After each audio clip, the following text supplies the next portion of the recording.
নমস্কার, আমি সুজাতা রান্নাঘরে সবাইকে স্বাগত। আজ আমি আপনাদেরকে করে দেখাবো ফুলকপির ডাঁটার ভর্তা।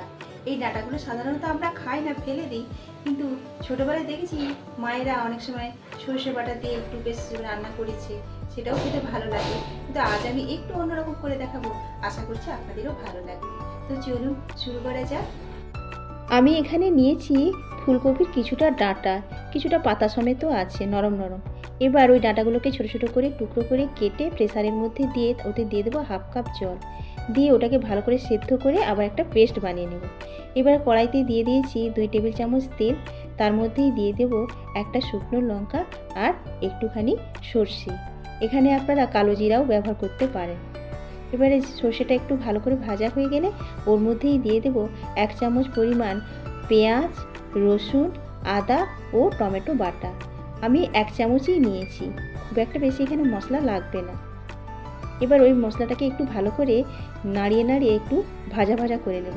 তারপরে ওর মধ্যেই দিয়ে দেব হাফ চামচ শুকনো লঙ্কার গুঁড়ো আর দেব হাফ চামচ হলুদের গুঁড়ো, দিয়ে আবারও একটু ভালো করে নেড়ে নেব।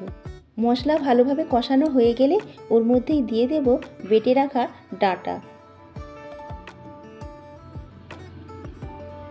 ওই ডাঁটা বাটাগুলোকে দিয়ে খুব ভালোভাবে কিন্তু নাড়াতে হবে, অবিরাম নাড়াতে থাকতে হবে যাতে কড়াই লেগে না যায়। এবারে ওর মধ্যেই দিয়ে দেব পরিমাণ মতো নুন দিয়ে খুব ভালোভাবে নাড়তে হবে, আর ওটা সবসময়ই নাড়তে হবে যাতে কড়ার গায়ে লেগে না যায়। কড়ার গায়ে লেগে গেলে ওই মশলাটা কিন্তু পুড়ে পুড়ে যাবে। আর ও ততক্ষণ পর্যন্তই নাড়তে হবে যতক্ষণ পর্যন্ত না ওর জলটা শুকনো হয়। এবারে ওর মধ্যে দিয়ে দেব পোস্ত বাটা 1 চামচ। পোস্ত বাটাটা দিয়েও আবার খুব ভালোভাবে নাড়তে হবে, একেবারে কড়ার গায়ে গায়েই লেগেই আসবে। মশলাটা একদম পুরো মাখা হয়ে যাবে, হ্যাঁ, সেই রকম পর্যন্তই নাড়তে হবে। দেখুন আস্তে আস্তে করে জলটা শুকনো হয়ে একেবারে কড়ার গায়ে লেগে এসছে। ঠিক সেই সময় দিয়ে দেবো 1 চামচ পরিমাণ তেল। সর্ষের তেলই এটা পুরোটা করতে হবে, তবে এর টেস্ট খুব সুন্দর হবে। আর এই ডাঁটা বাটা এত সুন্দর খেতে লাগে, আর বোধহয় কোনো কিছু লাগে না, এটা দিয়েই ভাত খাওয়া হয়ে যায়। তৈরি হয়ে গেল আমার আজকের রেসিপি ফুলকপির ডাঁটার ভর্তা।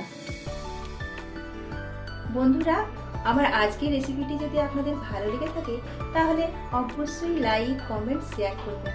আর যারা ইউটিউব থেকে দেখছেন তারা আমার চ্যানেলটিকে সাবস্ক্রাইব করবেন। নমস্কার।